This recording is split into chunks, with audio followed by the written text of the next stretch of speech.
Chapter कृषि है, 2 mark का क्वेश्चन आना है। तो देखते हैं।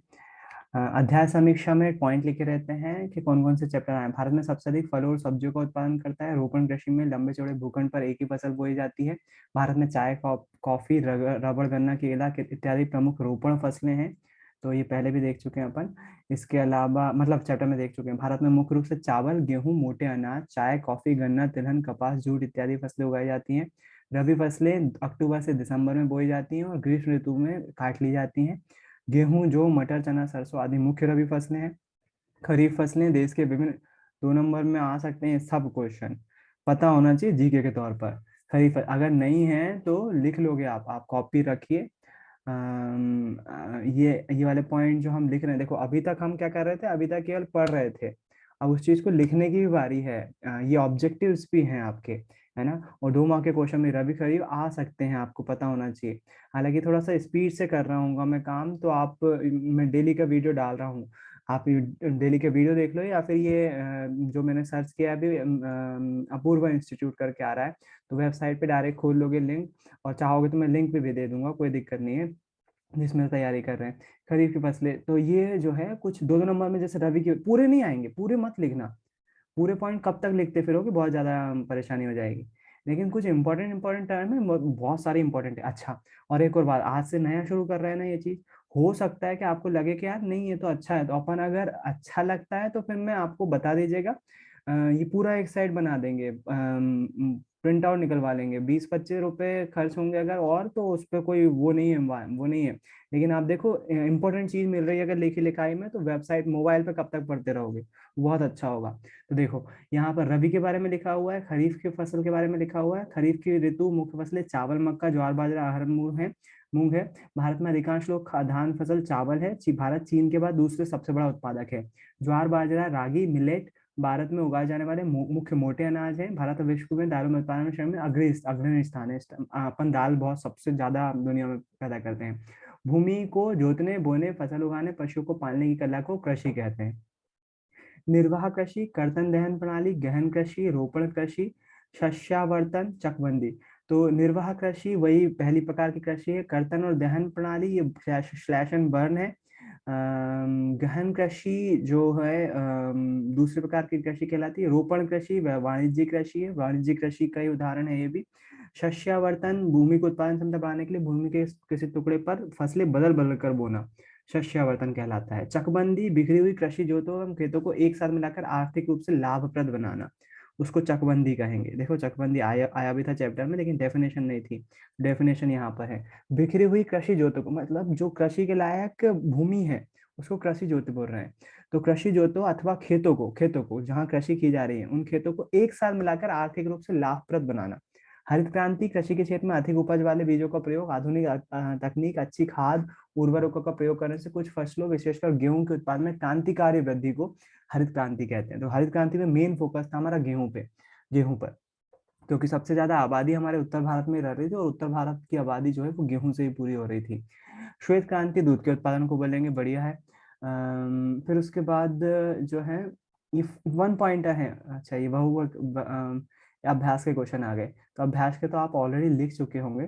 ऑब्जेक्टिव है, एक पेय फसल का नाम बताया, उसको उगाने के लिए अनुकूल भौगोलिक परिस्थिति का विवरण वितरण बताया। तो इसकी जरूरत नहीं है आपको, आपने लिखा हुआ है।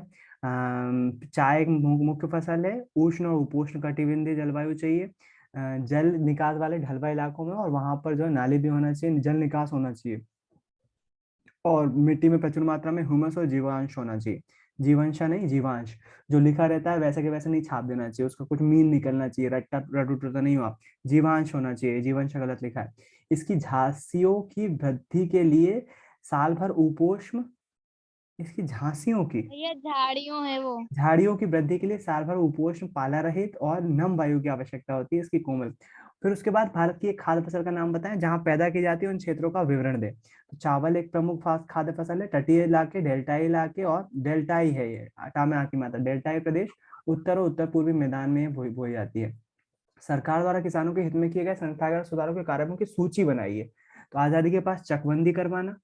1980 90 के दशक में भूमि विकास कार्यक्रम अंतर्गत सूखा, बाढ़, चक्रवात ये वाला इंपॉर्टेंट क्वेश्चन है, मार्क कर लीजिएगा कॉपी में भी। अगर बड़ा लिखा हुआ तो छोटे नंबर में पूछा जा सकता है। स्टार मार्क कर लीजिएगा। सरकार ने क्या क्या काम किया, इसी में किसान क्रेडिट कार्ड आ जाता है ना, जो कि अभी बहुत चल रहा है।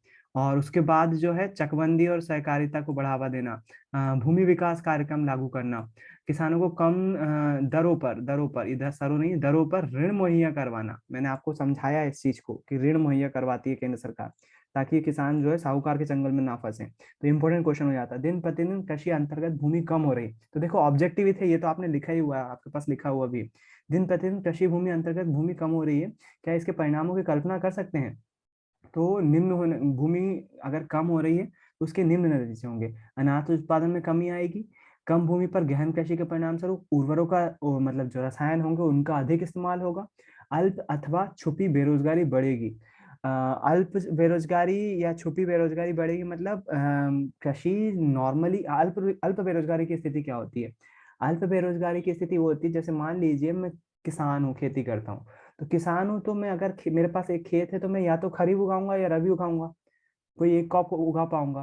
तो यदि मान लीजिए मैंने रबी की क्रॉप उगाई, तो वो जून जुलाई में मतलब मैंने सर्दियों में बो दी, अक्टूबर अक्टूबर से दिसंबर के बीच, और उधर मई जून में काट ली, लगभग 6 महीने का अंतर। बाकी टाइम में क्या करूंगा? बाकी टाइम कुछ नहीं करूंगा मैं। तो ऐसी स्थिति को अल्प बेरोजगारी की स्थिति बोलते हैं, मतलब साल भर बेरोजगार नहीं है बंदा, वो कुछ टाइम के लिए बेरोजगार है। उसी दौरान यदि मैंने खेत में गेहूं बो दिया है तो मेरे को सिंचाई और उसके लिए जाना है, बाकी दिन के टाइम में क्या करूंगा? अगर रख रखाव करना है तो ऐसा तो नहीं कि मैं एक एक पौधे को देखूंगा अरे इस पे कीड़ा बैठा हुआ है इसको मारो। एक एक को नहीं देखा जा सकता। अगर कोई कीड़ा लग रहा है तो दवाई छिड़की जाएगी, वो 6 महीने में एक बार छिड़की जाएगी। बार बार नहीं करना है। सिंचाई हो रही तो मोटर चालू कर दिया, खेतों में अपने आप पानी डल जाता है, आजकल स्प्रिंकल है तो वो बस मोटर जो है टाइम पे चालू करना है। तो बाकी टाइम क्या करूंगा मैं? और एक किसान के अगर 4 लड़के होंगे तो बाकी बच्चे क्या करेंगे? तो उस स्थिति को अल्प बेरोजगारी की स्थिति बोलते हैं। तो अगर कृषि भूमि कम होगी तो अल्प बेरोजगारी की स्थिति बढ़ेगी। कृषि आधारित उद्योगों को कच्चे माल की कमी का सामना। अल्प बेरोजगारी या छुपी हुई बेरोजगारी अपने आप में एक 2 नंबर का टॉपिक है। अल्प बेरोजगारी की स्थिति क्या होती है या छुपी हुई बेरोजगारी क्या होती है, थोड़ा बहुत पता होना चाहिए इसके बारे में, वो मन से लिखना आना चाहिए। तो आप उदाहरण समझाते हुए भी लिख सकते हो। यदि मान लीजिए किसान है और वो साल भर में केवल रबी या खरीफ की क्रॉप बोता है, तो बाकी टाइम क्या करेगा, बाकी समय क्या करेगा? उसके लिए जो है ऐसी स्थिति जो है अल्प बेरोजगारी की स्थिति कहलाती है। कृषि उत्पादन में बढ़ोतरी सुनिश्चित करने के सरकार द्वारा किए गए उपाय, तो ये वही है जो अभी अभी ऊपर देखा आपने 2 नंबर में, वही। भारतीय कृषि पर वैश्वीकरण के प्रभाव पर टिप्पणी लिखी है। तो वैश्वीकरण के प्रभाव दोनों ही हैं, अच्छे भी हैं और बुरे भी हैं, है ना। वैश्वीकरण क्या होता है पहले वो उस पर बात कर लेते हैं, फिर उसके बाद आगे के लिए बात कर रहे हैं। चावल की खेती के लिए आप जानते हो उपलोग, ये वाला क्वेश्चन इंपॉर्टेंट है, मैंने पहले ही बोला, गेहूं, चावल और एक पेय पदार्थ के बारे में, चाय के बारे में। तो ये आपको लिखवाए भी गए होंगे, अगर नहीं लिखवाए हैं तो लिख लीजिए 2 नंबर के हिसाब से, ज्यादा बड़ा नहीं है, 3 पॉइंट ही है चावल में। तापमान कितना चाहिए? पानी 100 सेंटीमीटर से ज्यादा चाहिए। जिन क्षेत्रों में वर्षा कम होती है वहां सिंचाई सुविधाएं का होना बहुत जरूरी है, क्योंकि चावल को अत्यधिक पानी लगता है ना। 3 पॉइंट लिखे हुए हैं, अगर आपने छोड़ा है तो उसको लिख लीजिए, जरूरी है भाई, है ना। हर चैप्टर में ऐसे ही एक दो क्वेश्चन मिलेंगे, और वो क्वेश्चन जो है वो आपने हो सकता है बड़े लिखे हो या छोटे लिखे हो। अगर नहीं लिखे हैं तो समझ लीजिए, लिख लीजिए उसको, जरूरी है कॉपी में लिखा हुआ होना, ताकि याद कर सको। और मैं बोल रहा हूँ इसमें जरूरी है ये बात, चावल की खेती के लिए उपयोग परिस्थिति, भारतीय कृषि पर वैश्वीकरण का योगदान बिल्कुल जरूरी है। नहीं लिखा है तो लिखिए, 2-3 नंबर में कुछ नहीं होगा, समझा दे रहा हूँ अभी। कृषि उत्पादन में सर्वोच्च बढ़ोतरी करने के लिए सरकार ने क्या क्या उपाय किए, 3 पॉइंट लिखना है आपको। 2 नंबर 3 नंबर जितने भी क्वेश्चन आएगा आप लिख लोगे आराम से उसमें। और बिल्कुल सिंपल है, किसान क्रेडिट कार्ड के बारे में लिखो, भूमि सुधार कार्यक्रम के बारे में लिखो, चकबंदी के बारे में लिखो, 3 पॉइंट लिख दिए, टीचर खुश, भाई बंदे को पता है कि सरकार ने क्या क्या काम कर रही है किसान के लिए। उसके बाद कृषि भूमि कम हो रही तो उसके क्या परिणाम निकलेंगे, कितना अच्छा क्वेश्चन है भाई, कैसे छोड़ सकते हो आप? अगर कम होगी तो अन्न उत्पादन, हमारे अनाज उत्पादन में कमी आएगी, लोग बाग अल्प बेरोजगारी बढ़ेगी। और जब भूमि कम होगी तो लोग बाग ज्यादा उर्वरक का यूज करेंगे, जिसके कारण से सेहत पर स्वास्थ्य संबंधी बीमारियां शुरू हो जाएंगी। ये वही सुधार कार्यक्रमों की कौन से खोज करी, है ना। तो ये भाई लिखो, जरूरी। अब मैं बात करता हूँ वैश्वीकरण वाले क्वेश्चन पर। वैश्वीकरण क्या है और भारतीय कृषि पर इसका क्या प्रभाव पड़ा? दोनों ही प्रभाव पड़े, अच्छे बुरे दोनों ही है इस पर प्रभाव। तो वैश्वीकरण होता क्या है? वैश्वीकरण का मतलब है, इंग्लिश में बोलते हैं इसको ग्लोबलाइजेशन। ग्लोबलाइजेशन का मतलब क्या है? वैश्वीकरण एक प्रकार की बड़ी सी मंडी है। बड़ी मंडी, मंडी में क्या होता है? मंडी में अलग अलग जगह से अलग अलग लोग आते हैं और अपना सामान लेकर आते हैं। उदाहरण के लिए मान लीजिए भोपाल की मंडी में आसपास की सीहोर की मंडी से भी, मान लीजिए एक अनाज ले लेता हूँ मैं, सब्जी पे भी वही लागू होता है और अनाज पे भी, गेहूं ले लेता हूँ मैं, तो सीहोर से भी गेहूं आएगा, विदिशा से भी गेहूं आएगा, हमारे बैरसिया साइड से भी गेहूं आएगा। मंडी क्या हो जाएगी, आसपास से सब जगह से गेहूं भोपाल की मंडी में इकट्ठा हो रहा होगा। और जो उपभोक्ता है अब वो क्या करेगा, उसको वैरायटी मिल गई भाई, सीहोर का गेहूं अच्छा है कि विदिशा का है कि बैरसिया का अच्छा है कि बैरागढ़ का, कहीं जहां का भी गेहूं आ रहा है, कहाँ का गेहूं अच्छा है और कीमत किसकी कम है, तो उपभोक्ता जो खरीदने वाला होगा उसको वैरायटी मिल गई, जो अच्छी मिलेगी सस्ती मिलेगी उसके बजट में मिलेगा वो उसको चूज करेगा। वैश्वीकरण भी ऐसा ही है, बस थोड़े से बड़े पैमाने पर। बड़े पैमाने पे क्या होता है, अब जैसे मान लीजिए हमने भारत के ग्लोबलाइजेशन के तहत भारत में जो है वो नियम शर्तें थोड़ी सी सस्ती कर दी, तो हो सकता हो चाइना की कंपनियां भी, चाइना के किसान भी जो है भारत में आने लगे गेहूं बेचने के लिए, पाकिस्तान से भी गेहूं आने लगे, बांग्लादेश से भी गेहूं आने लगे, तो अब कंपटीशन और ज्यादा बढ़ जाएगा। भोपाल में के आसपास तो था ही और बाहर से भी गेहूं आ रहा है, तो उसमें कंपटीशन बढ़ जाएगा कि कौन जो है सस्ता देगा और अच्छी क्वालिटी देगा, तो उसको बोलेंगे वैश्वीकरण। तो केवल गेहूं के बारे में नहीं, गेहूं में जाहिर सी बात है चाइना गेहूं भेजेगा ना भोपाल, तो उसकी कॉस्ट इतनी ज्यादा बढ़ जाएगी कि यहाँ का बंदा लेगा ही क्यों, इसलिए जो है गेहूं वगैरह नहीं भेजा जाता। लेकिन दूसरी चीज, उदाहरण के लिए अपना बहुत अच्छा उदाहरण है खिलौना इंडस्ट्री। जो भारत में खिलौने आ रहे हैं वो लगभग अभी तो बढ़ना शुरू हो गए इंडिया में भी, लेकिन लगभग लगभग 75 से 80% खिलौने अभी भी जो है वो चाइनीज हैं। चाइना क्या करता है, खिलौने जो है वहां से भेजता है, और यहाँ जो कंपनियां वो इतने अच्छे खिलौने बना नहीं रही इलेक्ट्रॉनिक, जिसके कारण से उपभोक्ता जो है जो अच्छा खिलौना देखता है वो चाइना का ही होता है और वही अपने बच्चे को दिलाता है। क्यों आ रही हैं वो कंपनियां, ग्लोबलाइजेशन के कारण से आ रही हैं। आपकी भारतीय कंपनियां उनके मुकाबले खिलौने बना ही नहीं पा रही हैं। और आप मार्केट में जाओगे तो आप देखना, जो भी खिलौना सबसे अच्छा देखा होगा ना, 80 से 90% चांस है वो चाइना का होगा, चाहे वो डॉली क्यों ना हो। भारतीय अभी भी जो है, आप यकीन नहीं मानेंगे, उस टाइम जब मैं छोटा था तो चाइना ने लेजर लाइट और वो चाइना की बॉल जो बहुत ज्यादा जंप करती है, उसको लाना मार्केट में शुरू किया था, और तब से जो है वो चाइना जो है खिलौने में अग्रणी। और हमारे यहाँ क्या उस टाइम, हमारे यहाँ जो है वो लकड़ी के टक टक टक टक आते थे, लग ज्यादा होता है वो लकड़ी का, वो पकड़ा देंगे बच्चों को, बेटा चलो इस पे। हमारे यहाँ ये हो रहा था उस टाइम।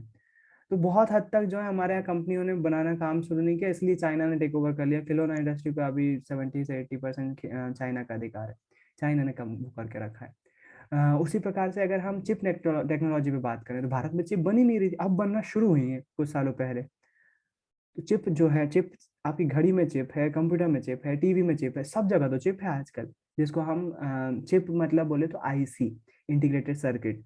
वो आईसी जो है भारत में बन ही नहीं रही थी, पूरा के पूरा जो है वो बाहर से आ रही थी, कहीं अमेरिका से आ रही थी, कहीं चाइना से आ रही थी। आप दिवाली की लाइटिंग पर ध्यान, तो ये कहाँ से आ पा रही हैं, ये किस कारण से आ पा रही, ग्लोबलाइजेशन के कारण से आ पा रही है। भारत ने अपनी नीतियां जो है वो सरल करी ताकि बाहरी देशों से जो है वो सामान इंडिया में आ सके।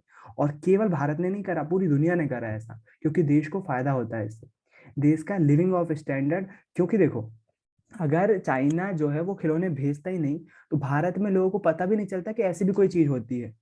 अगर चाइना उतनी सस्ती लाइटिंग भेजता ही नहीं, तो भारत में जो है वो पुराने टाइप की जो बल्ब वाली लाइटिंग होती है, जो वाले बल्ब चलते हैं, इंडक्शन बल्ब, उसके बेस पर बिजली लगातार तो ग्लोबलाइजेशन से देश का लिविंग स्टैंडर्ड जल्दी जल्दी बढ़ता है, इसमें कोई शक नहीं है।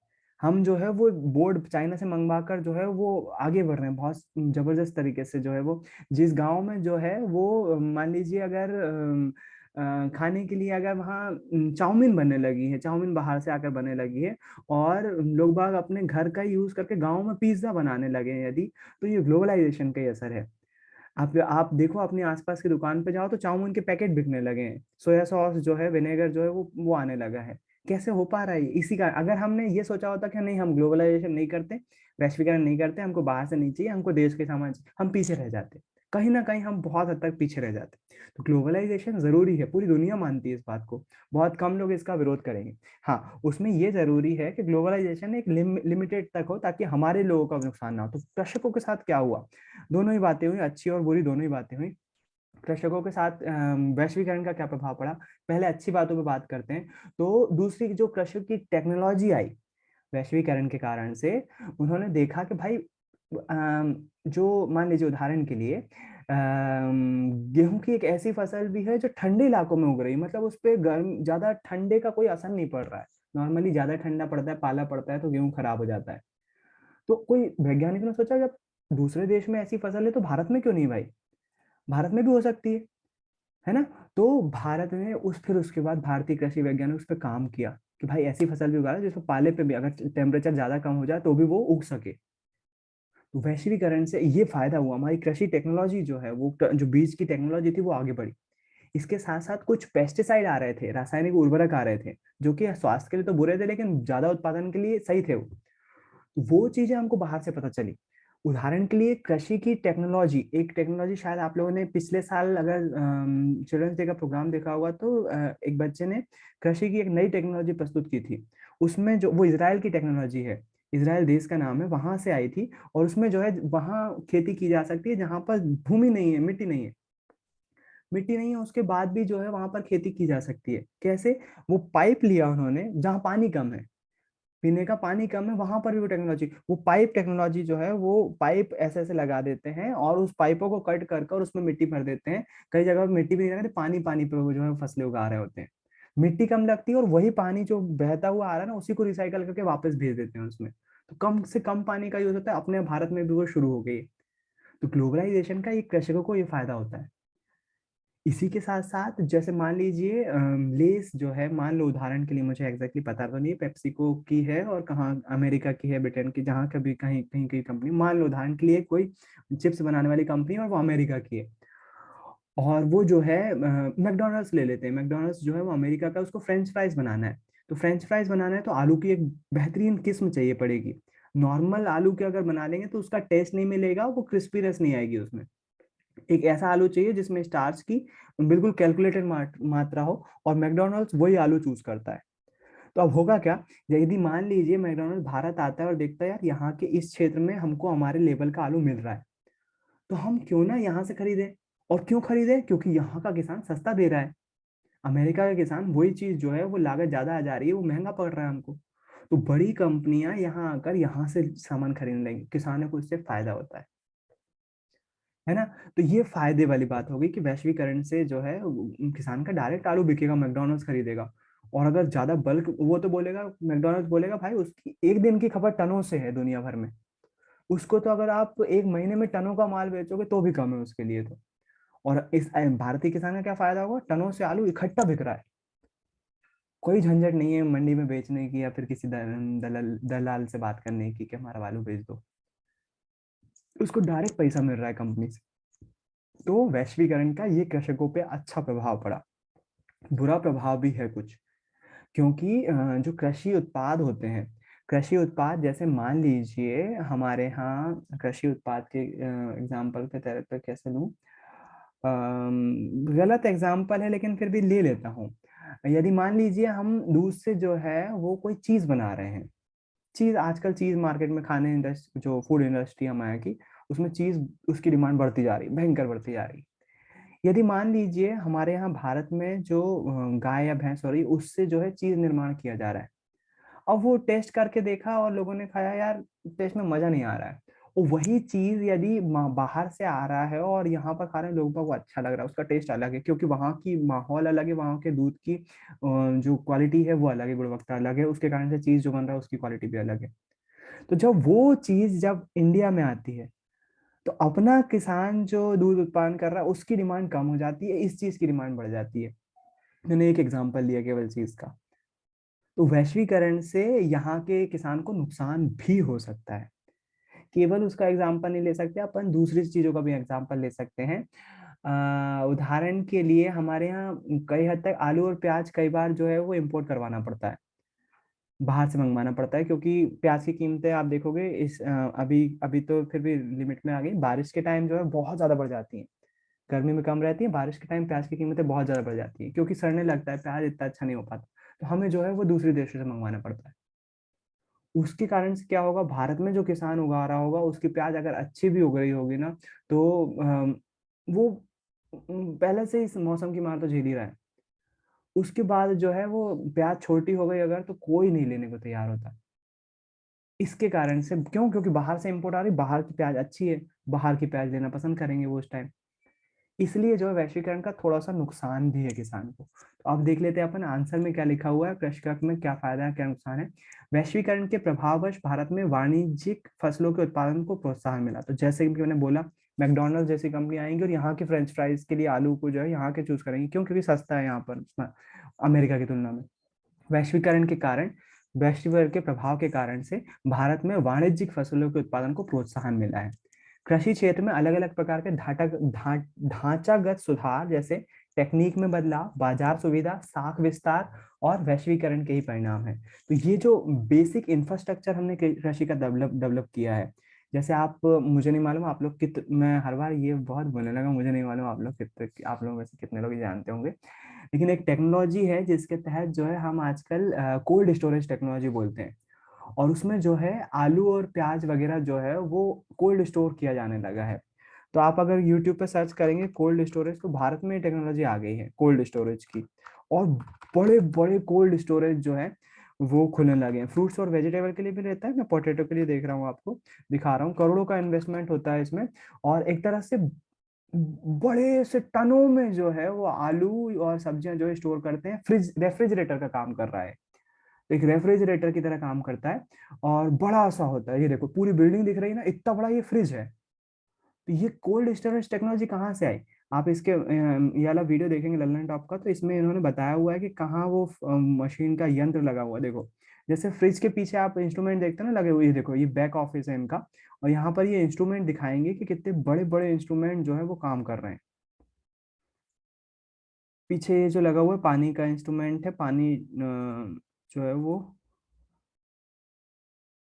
ये देखो, ये आपने शायद पाइप देखा होगा, फ्रिज के पीछे एक रॉड जैसी आती है, वो हॉलो पाइप रहता है, उसमें से अमोनिया गैस जो है वो प्रसारित होती है। यहाँ पर भी अमोनिया गैस की जरूरत होती है। इसके अंदर आप देखोगे तो ये बहुत बड़े बड़े कंप्रेसर लगे हुए हैं। तो बैक एंड है, कोल्ड स्टोरेज बोलते हैं इसको। टनों से आलू जो है वो ठंडा रखा रहता है, और 6 महीने साल भर उसको कुछ नहीं होने वाला। तो ये टेक्नोलॉजी कहाँ से आई, प्रौद्योगिकी कहाँ से आई ये वाली? ये हमको वैश्वीकरण के कारण से मिली है। ग्लोबलाइजेशन के कारण से ही आप देखो, दूसरे देश में ऑलरेडी होगा ये, कोई ना कोई कंपनी होगी जो इंस्ट्रूमेंट बना रहा होगा। वो उस कंपनी ने सोचा यार मैं अमेरिका में बेच रहा हूँ, भारत में भी बेचूं, उसको तो अपना इंस्ट्रूमेंट बेचना है। तो वो क्या करेगा, भारत में आएगा, वो बोलेगा भाई हमारे पास ये इंस्ट्रूमेंट इतने इतने रुपए में आप खरीदो और कोल्ड स्टोरेज बनाओ। और मालूम किसान क्या करता है, किसान जो है बस एक सदस्यता लेता है कि भाई मेरा इतना एरिया है, मेरे को इतना एरिया चाहिए, इतने आलू रखना है, वो उतने किराया चुकाता है, और 6 महीने के लिए आलू जो है वो। कोल्ड स्टोरेज की टेक्नोलॉजी कैसे आ पाई? वैश्वीकरण के कारण से आ पाई। बाजार सुविधा और साख विस्तार, साख तो अपन आप बोल सकते हो लोन लेने का, ऋण लेने का तरीका है ना, तो उसका विस्तार जो हो पाया वो किसके कारण से हो पाया? वैश्वीकरण के कारण से हो पाया। हरित क्रांति, श्वेत क्रांति, पीली क्रांति वगैरह के रूप में विभिन्न प्रकार की फसलों के उत्पादन में वृद्धि हुई है। पार करनी प्रकार की फसलों के उत्पादन में वृद्धि हुई है। तो जाहिर सी बात है, हरित क्रांति, श्वेत क्रांति, पीली क्रांति, जाहिर गेहूं कैसे बना होगा, बाहर से कुछ ना कुछ उर्वरक वगैरह आए होंगे ना। आपको क्या लगता है यूरिया का निर्माण भारत में हुआ होगा क्या? किसी हद तक नहीं, किसी हद तक नहीं। जब आने लगा फिर उसके बाद भारतीय कंपनी ने देखा होगा कि हाँ इससे अच्छा फायदा हो रहा है फसलों को, और अपन को बनाना चाहिए, तो बाद में फिर बनने लगा यूरिया। अभी बन रहा होगा, कई कंपनियां बना रही होंगी, लेकिन स्टार्टिंग में होगा क्या? तो वो वैश्वीकरण के कारण से तो भारत में आ पाया। कृषि उत्पादन के निर्यात को बढ़ावा दिया जाता है, कार्बनिक कृषि को प्रोत्साहन मिलता है। कार्बनिक मतलब ऑर्गेनिक, मतलब केमिकल का कम से कम यूज करो, या ना ही करो, बिल्कुल नहीं करना है कार्बनिक कृषि में। जीन क्रांति अथवा जेनेटिक इंजीनियरिंग जैसे अवधारणा। जीन क्रांति मतलब वही बीजों को जो है वो उस अच्छे उत्पाद के लिए योग्य बनाना। तो भारतीय कृषि पर यहाँ पर जो आंसर लिखे हुए हैं 2 नंबर के हिसाब से आपको कुछ ही पॉइंट याद रखना है।